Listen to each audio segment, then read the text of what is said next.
Hi guys, and welcome to a rather special episode of Semajical Story Time. Our first milestone in the series. The 50th. Yeah, that's right. And I thought instead of focusing on one segment, I would treat you to a few stories from different folders. So without further ado, to kick off the 50th episode of Semajical Story Time, let's start with Benny the Bus, a transport story. All the buses at the Sunny Island Depot were very special buses, because unlike most buses, they had lives of their own. This is the story of one little bus in particular. This little bus's name was Benny.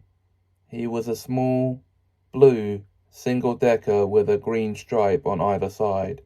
He seated up to 30 passengers at a time on his leather seats. His driver, Tony McClure, sat in his cab driving passengers while his conductor, Travis Fisk, sold the tickets to customers. One sunny morning, they were doing their rounds when they were flagged down by a new traveller at the Red Lane bus stop. "Hello there, sir," he said politely, as he opened his door to let the man board. "Good morning, driver," he said to Tony. "Good morning," replied Tony. The man bought a return ticket to the Sunny Island shopping centre. "That'll be £3, please, sir," said Travis. The man paid the £3 and took his seat. "Thank you, conductor," said the man, and went to sit down in a window seat, and they set off. Benny was so happy he started to sing his Jolly Days song. The man thought it was a beautiful song, and wondered where Benny learnt it. "Next stop, Sunny Island Shopping Centre," Travis announced. The man stood up as Benny pulled into the shopping centre bus stop. As he stepped off, he thanked Travis and Tony. As he stepped off into the bus stop, he turned to Benny. "Thank you, Benny. I enjoyed my ride," he told him. "You're welcome, sir," replied Benny happily as he drove off. "That is one very special little bus," he said to himself as he entered the shopping centre. As Benny made his way to his next customer's destination, he passed one of his fellow buses from the depot, Declan the double-decker, who honked cheerfully as he saw him passing by.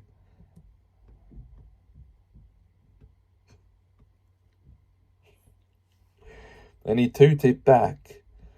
Benny loved his route because he got to pass all his friends, including Tammy the taxi, who worked for the taxi service, Aaron the aeroplane, the fastest flyer in the world, and the pride of the Sunny Island Airport, Helen the helicopter, who usually flew high above the island, looking for those in need of help and emergencies, Steve the steam engine from the Sunny Island Heritage Railway, the only operational steam locomotive on the island.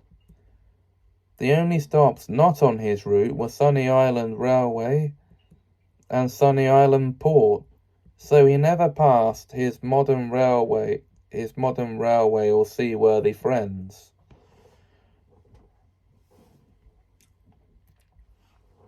There goes the neighbourhood in the beginning.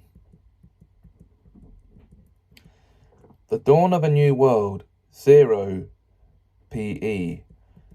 In the beginning there were only the Guardians, a race of immortal beings whose job it was to bring new worlds into existence, simply by creating portals to blank canvases to create them on. Mr. Multiple and Miss Sunshine were the two Guardians who had created more worlds than any other Guardians, and it was time to create yet another new world. "Come on, Miss Sunshine. It's time to create our 1 millionth new world," said Mr. Multiple. Miss Sunshine joined him as he opened up a portal, and they jumped through it into the blank canvas. As soon as they arrived in the canvas, they prepared to perform the creation process, which goes like this. First, they raise their hands high above their heads. Next, they begin chanting in their native tongue, Guardianese, one of the most ancient divine languages. Ni chu cha na tuch, shan shu portus ortis, furtus berthus, nuvus unis, livus commandus.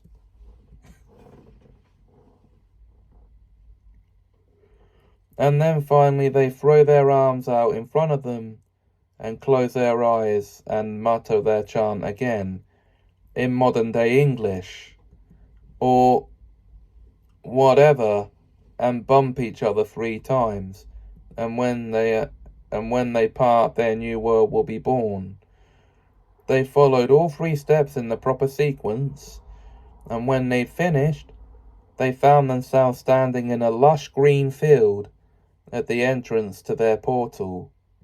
It's beautiful, said Miss Sunshine in awe. It is, isn't it? However, we need to begin time for this new world, replied Mr. Multiple. So they put their hands together to perform the time ritual, which goes like this. First, they close their eyes and put their hands together. And finally, they say in their native tongue, Chrono Beginnus Commandus.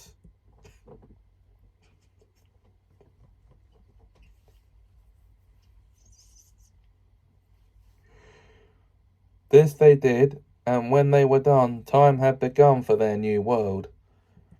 This world has its own calendar to follow. This is the portal era, as it was started via a portal, and portals will open every time another world wishes to make contact with this one, said Mr. Multiple. We need inhabitants to come and live in this world, replied Miss Sunshine. And come they shall, replied Mr. Multiple. The first inhabitants arrive, 0 PE. It was a day before the first crowd of inhabitants came to live in the new world. 4 families had just moved in. The families who had just moved in were the Barretts, Strattons, Marshes, and Duncans. The Barrett family consisted of 5 members. James was the father, Millie was his wife and the mother of his 4 children. And their 3 young children were Romana, Roscoe, and Lily. The Stratton family consisted of 4 members. Darren was the father, Sarah was his wife and the mother of his children, and their 2 young children were Roscoe and Lizzie. The Marsh family consisted of just a young mother named Jackie and her baby daughter Lana. Her boyfriend sadly split shortly after Lana was born. And the Duncan family consisted of 3 members. Paul was the father, Kate was his wife and the mother of his young daughter Nikita. And this one young girl was the naughty type. All 4 families had only lived here a few hours before Nikita decided to demonstrate her naughty behavior for everyone to see by throwing a stone across the park, hitting Lily in the process. "Score!" she said proudly. Before she could escape, Kate grabbed her. "Nikita Charlotte Duncan, that was very naughty. How dare you throw that stone at poor Lily? She's only 5, she scolded. Paul dragged her over to where the Barretts were sitting and crossed his arms. "Apologize to this poor little girl right now," he ordered. Nikita looked at Lily crying and laughed. "That crybaby needs a nappy on," she said. This made James jump up and grab her. "No, she definitely does not," I can't believe I'm about to lecture you, a 9-year-old, about this, but throwing stones is really dangerous because it could seriously hurt someone. You hit poor Lily with that damn stone, which I might just add has hurt her very badly. You will apologize and you will say it like you mean it, he scolded. Millie picked Lily up and wiped blood off her head. James, we need to get poor Lily to the hospital and fast, she told him in a panic. James forgot about getting Lily the apology and rushed her to the hospital. When Romana and Roscoe saw this, they started shoving Nikita around. That's our sister you've just sent to the hospital with a serious head injury, yelled Romana. What did you throw a stupid stone at her for? That was extremely stupid of you, Roscoe yelled at her.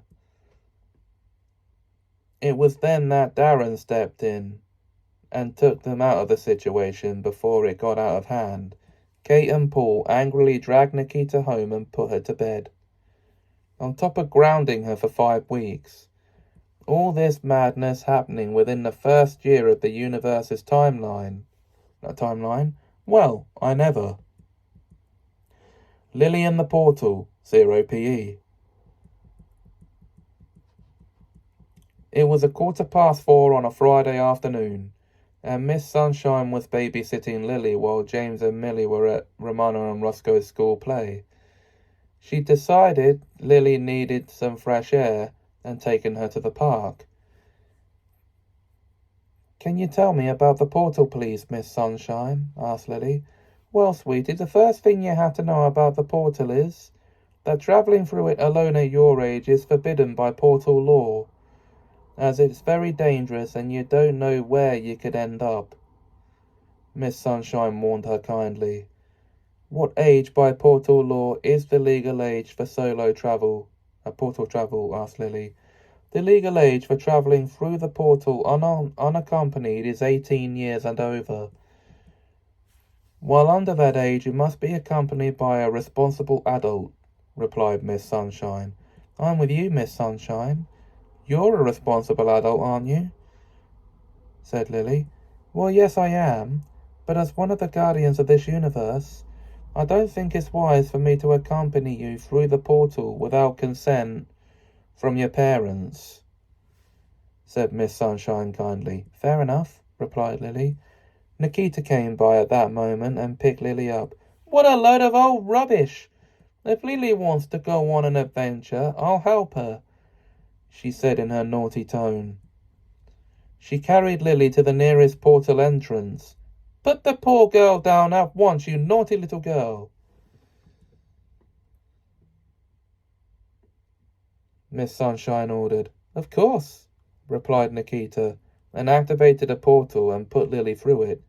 Look what you've done, you naughty girl. I'll have to go in after her, Miss Sunshine scolded, and she ran through the portal after Lily.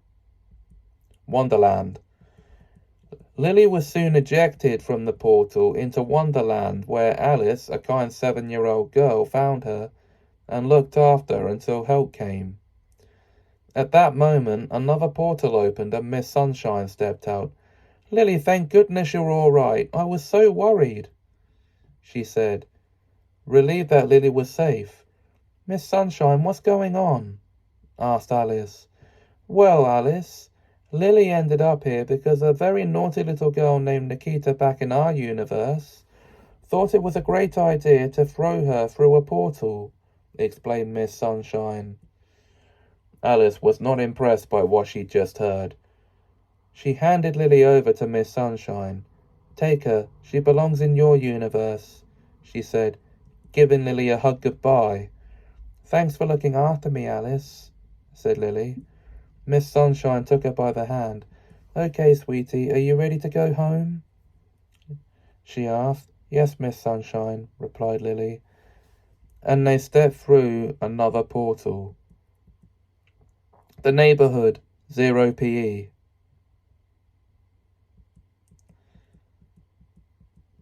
They arrived safely back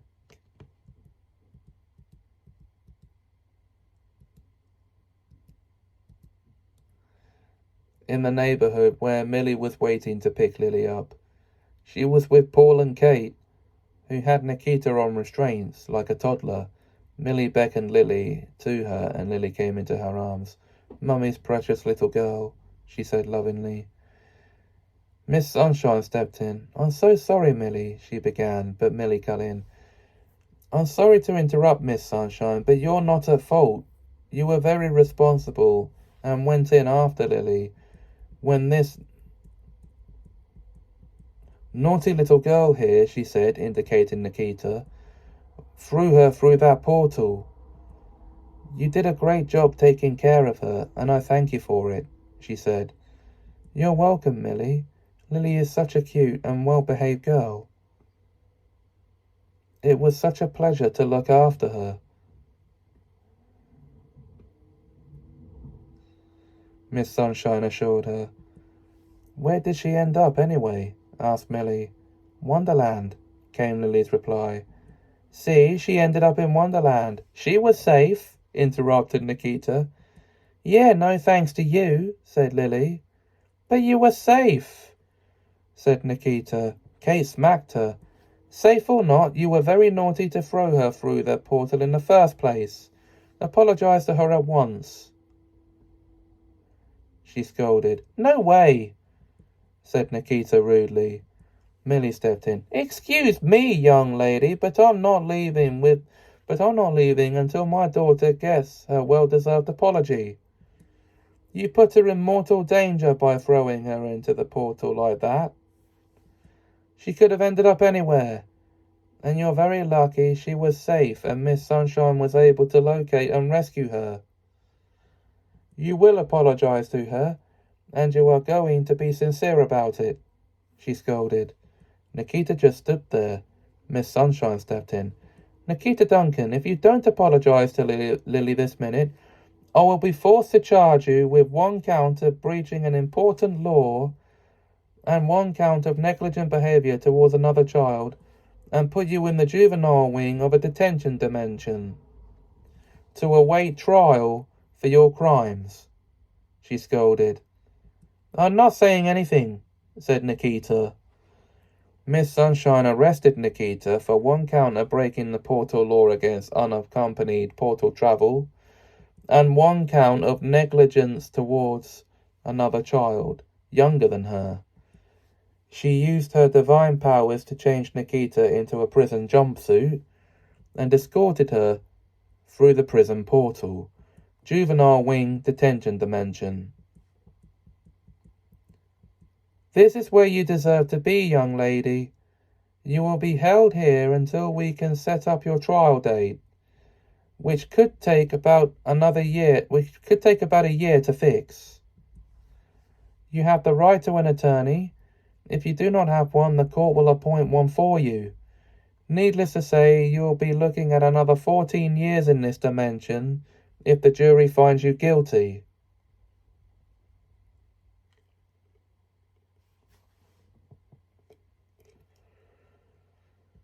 Miss Sunshine scolded. Processing Nikita and locking her in a holding cell, she instructed the prison officers to keep a close eye on their new prisoner and make sure she didn't try to escape before taking her leave through the home portal. The Neighbourhood, 0 PE. She made her safe return to the neighbourhood and assured the barracks that justice will be served for Nikita's criminal behavior, and instructed Kate and Paul to find a lawyer to represent Nikita at her trial. She's going to be tried by the Dimensional Court in about a year's time. You need to find a lawyer to represent her in court, or they'll appoint one for her, she told Kate and Paul. A few days later, the court portal opened, and a representative stepped out into the park. Miss Sunshine came to meet him. "I'm sorry, Miss Sunshine, but Nikita Duncan's case cannot be tried in our interdimensional courtroom due to her age. So we'll have to try her as a juvenile, which means you will need to escort her to a hearing in the juvenile wing of the detention dimension in exactly a year from now. It will be there that there and then that her punishment will be decided, he told her. Thank you, Judge Simulo, said Miss Sunshine, before saluting him and seeing him back through his home portal. She went to update the families involved in the case.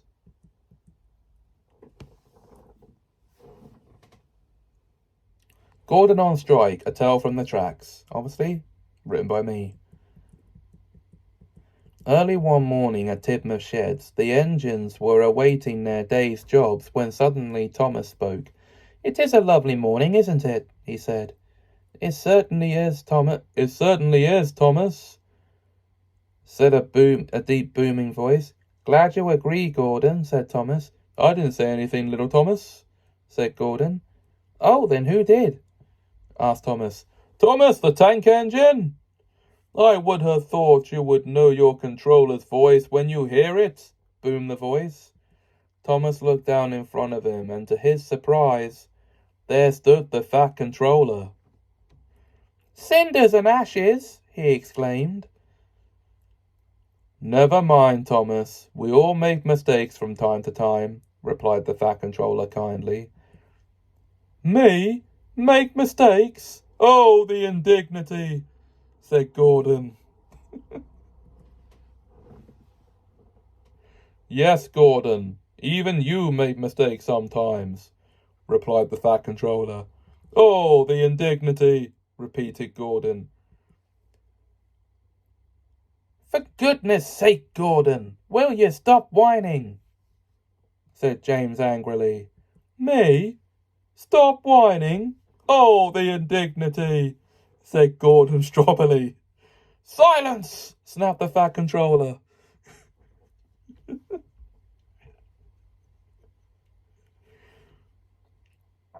You can find another engine to do my work today. I'm not doing any work, said Gordon sulkily. James shall do your work, said the fat controller ordered. James delightedly went off to get ready. Yes, sir, he said as he left the sheds. Fancy, a big important engine like Gordon sulking because he makes mistakes, said Percy innocently. I do not make mistakes. I am a very important engine. Silly Percy, scoffed Gordon.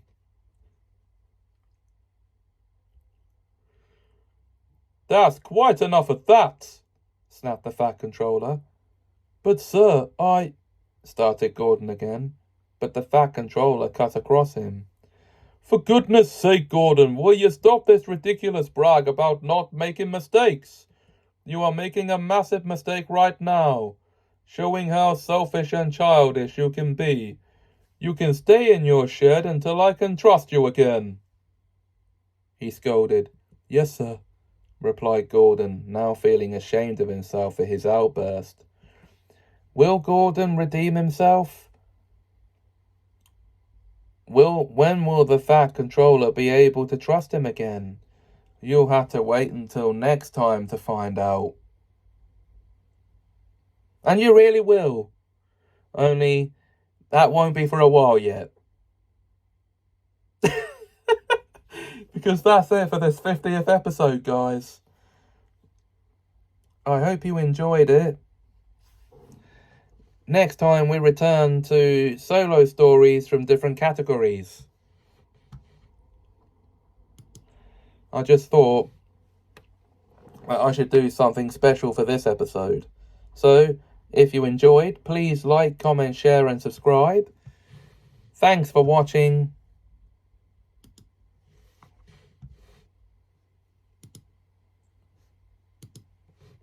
And have a Semajical time.